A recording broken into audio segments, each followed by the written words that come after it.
Search करें अवामी news. मुल्क भर की ताज़ा तरीन खबरों से बाखबर रहने के लिए सब्सक्राइब करें हमारे चैनल को और बेल आइकन ज़रूर दबाएं।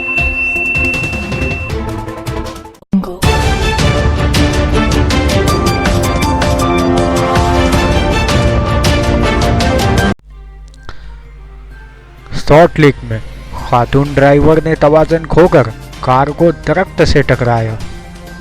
सॉल्ट लेक में एक कार को ड्राइव कर रही खातून ने अपना तवाज़ुन खोते हुए गाड़ी को दरख्त से टकराया।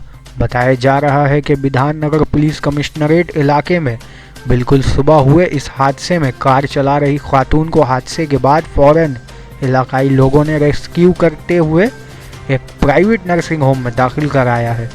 ताहम इस एक्सीडेंट में सुबह रास्ता खाली होने की वजह से मज़ीद किसी शख्स के ज़ख्मी होने की इत्तला मौसूल नहीं हुई है।